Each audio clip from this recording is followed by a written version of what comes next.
大陆人的苦是什么？我们民族受到如此巨大的压迫，先是英国、法国在欺负中国啊，换日本来欺负，换美国来欺负，换苏联来欺负，哪一个联合国五常被4常欺负的？当你真懂武统败亡的时候，他就想到说，独立是我们今天中国人不再被列强欺负的唯一的依靠。但是我们是非常愿意和平的，我们也非常喜迎台湾同胞能够到大陆来走走看看，两岸的善意不就来了吗？ Ladies and gentlemen, welcome the host. 我没有认识的人在岛上，那我肯定想着，哎呀，武统把武统烦死了。所以全面的就是还是那句话，立场的问题。全面的交流对于两岸的和平是有积极正面的，对，而且在这个基础上，我觉得能够选择最困难那条路的人，我觉得无论任何时代、任何时候、任何地点，我觉得这种人都是值得尊重的。其实如果真的纯理性，就武统啊。我最后总结一下我的观点，就是之前王骁最新一期的导导连线里说的，为什么大家不选择武统？现在这个所有的最理性分析肯定是武统最简单的，为什么不武统？因为对岸的不是一张张冷冰冰的选票，是温暖的人民啊，对，是人命啊。其实我是很不赞成武统的，尤其是我今天下午我还在跟那个龙哥他们聊嘛，我说我在抖音上看到很多台湾的老百姓，就是说自己拿一个小铲子，然后拿一个小桶，哦，哇靠，几万人、10万人去花莲救灾。然后我就说，我说现在还真是有一点感悟到我当年韩寒说的那句，就是说台湾最美的风景是人。我说这一群都是多么善良的老百姓，我说就他们跟我们一样啊，没有什么区别啊。我说你没有必要说就像很多激进，就是大陆有很多那种很激进的人，就我其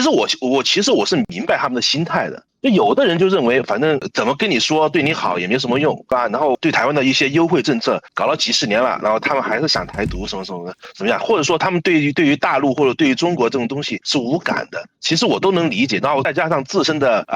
中国现在慢慢也有钱了，然后呢武器现在又是这么先进啊，干脆就是一劳永逸，是吧？是不是就直接就长痛不如短痛的，直接就是像手术刀似的直接就给你干下去，然后呢就武统掉嘛。但其实我是不是说实话，因为我是不太认同这一点的。首先一点，因为像我们这代的人，我们没有经历过战争，我们无法感同身受的去了解到底战争的可怕是在哪个地方。就有可能我们说大陆发动一场战争，有可能对我们自身的一些危害也是有的，但是我们没有办法想象，有可能会影响到我们的经济。再加上我们其实跟台湾，尤其是跟台湾的老百姓也没有什么深仇大恨。说实话，我们也只是说双方的可能立场啊、看法呀，因为教育的不同，所以导致我们可能有点那个。其实像台湾同胞，他们认同中华民国也是从小的教育嘛，对吧？人家就在这种体制下长大的。你说你让他说觉得突然有一天你告诉他啊，我们的中华民国他妈的不是一个被国际认可的一个政府，那确实他也肯定也接受不了。讲实话，大陆用武力来讲话呢，也不是要去攻击台湾、侵略台湾什么东西。从到因为最近很多人常常讲说大陆是不是准备要打台湾，很抱歉，大陆从头到尾不是打台湾，大陆从头到尾就是说，你如果说发现到说你不管是谁当国家领导人，不管是毛泽东也好，蒋介石也罢，还是后面任何人，只要站上中国领导人位置来讲话，是绝对不能在他眼皮底下任何一个领土被切割出去的。也就是合统是要解决治权分治的历史包袱给解决掉，就像当初北平和平解放一样。那武统的原因就是因为台湾只要领土切割出去，而且不要大家忘了一点，还有个更大的目的，就是为什么台湾同学不能了解大陆同学武统。我个人会觉得，我看过审议，还是有些人背后讲的一些东西是整个同学就是怎么讲，就是在93阅兵之后来讲话，大家其实说只要打败美国，中国的百年屈辱就没了。那如何打败美国？很简单，就是把美国架在中国门口的这条太平洋岛链给解除掉。可是问题是，太平洋岛链的几个国家，韩国、日本、台湾、菲律宾，甚至越南，基本上来讲的话，除了台湾是属于中国的土地段，大陆可以从台湾把这条太平洋岛链给切断掉，其他国家不行，因为其他国家一打就是侵略，就是战争。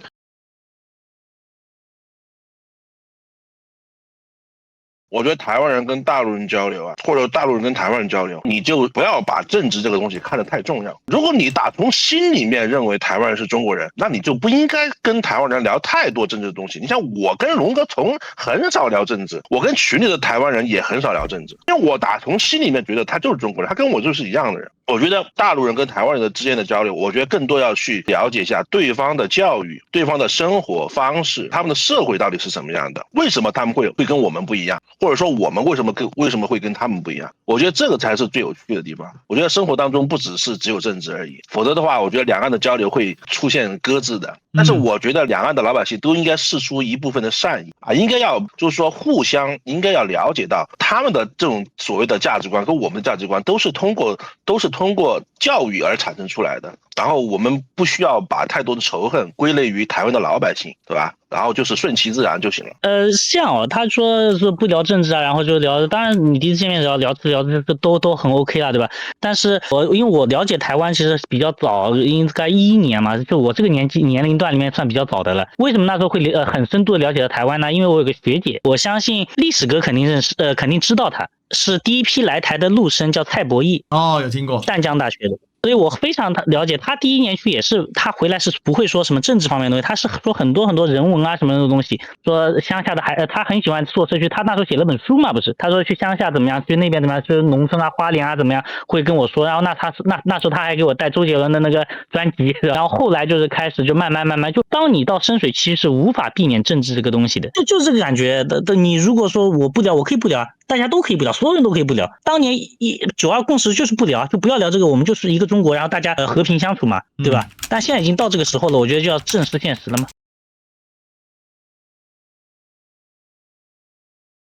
我以前呢听到武统我就给小，我就完全不想谈了。然后我也跟大陆网友在网络上激烈争辩过武统问题，我说你都要杀我，跟你谈个屁。可是随着我在两岸交流跟对大陆事务的理解力的不断的上升，最终我到了一个新的一个阶段跟理解，这里就比较是一个深水区。这个我讲一个比较实际的问题在这里哦，大陆的普遍民意，尤其在网络上的普遍主流民意就是武统兜底，合统最好。什么叫武统兜底，合统最好？就是说如果能够合统，那当然合统。但是如果不能合统，一定会有武统的声音，武统是要来兜底的。那在这件事情上呢，你就不能回避跟武统派的网友好好聊天。武统派不是每个都是非血洗台湾留岛不留人不可，这种声音是最少的。多数是说你台湾必须释放出一定的善意，你要让我展现出你真的对两岸的未来有共同的想象，叫做相向而行。我可以体谅可以理解你，这时候你不能说出统，因为你说出统你可能会在台湾失去社会实质的影响力，我可以理解。但至少你要摆出一个心态，就是说你理解他们为什么要统，就最低的限度就是你要理解大陆网友为什么要统。你如果连这个逻辑都没有真的理解到的时候，就很容易落入一个窠，就是跟武统派的网友变瞎鸡巴吵，然后吵不出个所以然来，然后到最后又变成一种对撞。如果你让大陆同胞完全感受到台湾人第一个不想当中国人，不想当中华民族，至少你好歹说个中华儿女、炎黄子孙、中华民族，你真讲不出政治上的中国人，你至少讲出你是文化上的中国人，你是血统上的中国人，你是以伟大的中华民族的后代为荣，你怎么讲都可以，你甚至讲说你是华人都可以，最底线。但这个兜底讲法还有一个很重要的是，你不要想要骗人家。我的讲法很清楚嘛，我先从认同我是华人开始。我为什么认同我是华人呢？因为我做海外华人研究，我去研究了很多东南亚的华人的案子，包括华盛顿城市史。我研究完之后，我慢慢对这里面我有一种代入感、深入感，所以我对这个东西的认同是从那边起家的。当然，到我完全变成中华民族派，是因为我去了北京，看了长城，看了颐和园，这里面你就要去了解到大陆的朋友他的一个底层逻辑是什么？两件事象征中华民族在近代以来最悲惨、最黑暗的日子。1894年甲午战争被日本干掉了。1900年八国联军首都被攻陷，皇帝跟太后夹着尾巴跑到西安去，烧杀掳掠在北京，整个北京城被八国军队控管。半个太平洋外的檀香山有一个嘴炮仔化身成革命斗士，那个人叫做孙大炮孙中山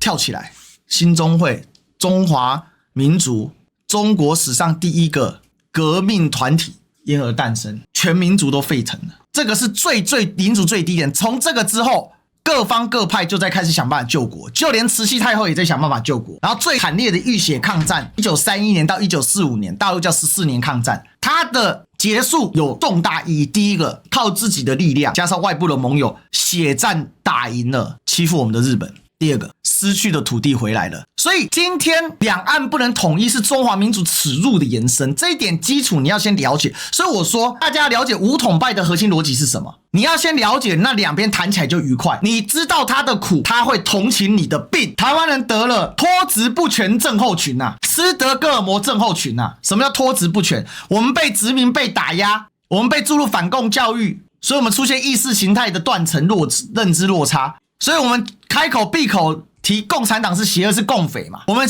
很多人想望日本时代，把日本殖民的邪恶变成日治时期的美好嘛。我们很多人开口闭口自由民主法治，结果法律变绿色的绿，他不说话了。民主变民进党做主，他不说话；自由变成有权利的人才有自由，他不说话了。所以这个东西我们要先了解大陆同胞的苦，他的苦是什么？民主要崛起，要复兴。台湾是不得不回来的，不是说你们当然关起门来玩，但问题是台湾在民进党跟台独派的长期作用之下，已经完全背离了这个互信的可能性了嘛。好，那至少你得让我理解，你对于中华民族是有认同的嘛？至少先属于同一个民族，先认同这个最底线的。所以在这么底线的情况下，你懂了他的苦，哪怕你心里觉得哪样，哎，台湾自己管自己好久了，我真的不想接受一国两制，那你懂他的苦，你就不会说出刺人的话嘛。人家同样会收敛嘛。